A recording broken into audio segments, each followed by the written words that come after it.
Hello दोस्तों, मैं आपकी कुमकुम भट्ट नमस्ते प्रणाम करती हूँ। बहुत ही सुंदर एक अपने दुल्हा के ऊपर लेके आले खास कह के भैया, कहा कि हमारे दुल्हा में बहुत कमी है समय आ चुकल बाटे। तो अगर वो सुनत हुई है कहीं से देश परदेश घर दुआर विदेश कहीं से भी, तो कमेंट जरूर करके बताइए का सही है का गलत है। हम ऐसा ऐसा महसूस भला तो हम भी खास करके अपने दुल्हा पे अपने हाथे ही लिखले है और खुद ही राइटर है, खुद ही दुल्हा खातिर लिखले है। जेकर जेकर दुल्हा ऐसा हुई है हमरे दुल्हा से मैच खात, तो उन दीदी बहनी काकी माई से सबसे रिक्वेस्ट बा कि कमेंट करके जरूर बताइए केकर केकर दुल्हा हमरे दुल्हा मतिन मैच खाला। तो चलत ही सुनावे भैया, जितना जितना उनकर कमी बा उहे दर्शाई, कुछ बुराई उराई ना करब। ये गाना के माध्यम से सुनावत बाटी, अगर उन सुनत हुई है तो अपन कमी दूर कर लिया या तो सफाई हमें कमेंट के माध्यम से दी है। तो चलत है गाना सुनावे और आप लोगों ध्यान से बिल्कुल सुनिए और ये अपने प्यारी बहनी के कमेंट करके और प्यार दुलार जरूर ज्यादा से ज्यादा दी हैं। तो चलत है सुनावे, सुनत रही हैं, दिल थाम के बैठल रही हैं।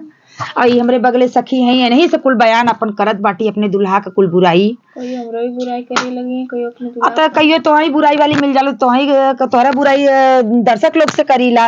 और आज तू हो सखी में मिल गलू तो अपने दुल्हा के बुराई तो से करत बाटी। तो सुनिया और बताइया कि का सही है का गलत, अगर जानत पहचानत होई या तो चला चलत बाटी सुनावे। सखी हमरो दुल्हवा ठोर बाय बहुत चुगल खोर बाय ना। सखी हमरो दुल्हवा ठोर बाय बहुत चुगल खोर बाय ना। सखी हमरो दुल्हवा ठोर बाय बहुत चुगल खोर बाय ना। सखी हमरो दुल्हवा बड़ा ठोर बाय बहुत नैना के जोर बाय ना। सखी सुनत रहा, सुनत रहा। उठे 8 बजे दिन कई के मानवा मलिन, उठे 8 बजे दिन कई के मानवा मलिन, उठे 8 बजे दिन कई के मानवा मलिन। कहे दैया में पीर बड़ जोर बाय बहुत चुगल खोर बाय ना। हो कहे दैया में पीर बड़ जोर बाय बहुत चुगल खोर बाय ना। सखी हमरो दुल्हवा बड़ा ठोर बा बहुत चुगल खोर बाय ना। सखी हमरो दुल्हवा ठोर बा बहुत चुगल खोर बा ना। तो सुनत रहा, बहुत लास्ट लाइन बा, देखा कैसे कैसे वो बतियावन और का करन है यह लाइन में देखत रहा सुनत रहा। जैसे जैसे बतियोले रही उनकर भौजी उनकर जे और भी रही वो कमेंट करके जरूर बताई।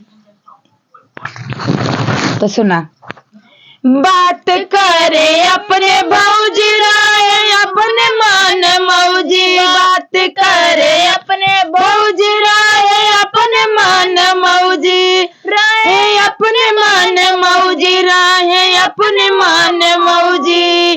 अपने सालिन से नैना, अपने सालिन से नैना लड़ावत बहुत जोर बाय बहुत चुगल खोर बाय ना। हो अपने सालिन से नैना लड़ावत बहुत जोर बाय बहुत चुगल खोर बाय ना। सखी हमरा दुल्हा बड़ा चुगल बा बहुत चुगल खोर बाय ना। सखी हमरो दुल्हवा ठोर बाय बहुत चुगल खोर बाय ना। हमके बूझे नौकरानी रखे अपने मन मानी, हमके बूझे नौकरानी रखे अपने मन मानी। हुकुम चलावत हम पे बहुत जोर बाय बहुत चुगल खोर बाना। हुकुम चलावत बहुत जोर बाय बहुत चुगल खोर बाना।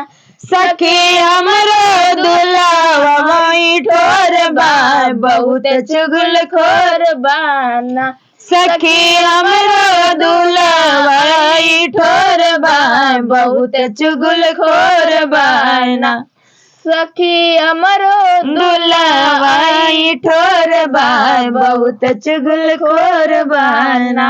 तो कमेंट करके जरूर बताइएगा। फिर मिलती हूँ नेक्स्ट वीडियो में, तब तक के लिए राधे राधे, जय श्री कृष्ण, हर हर महादेव।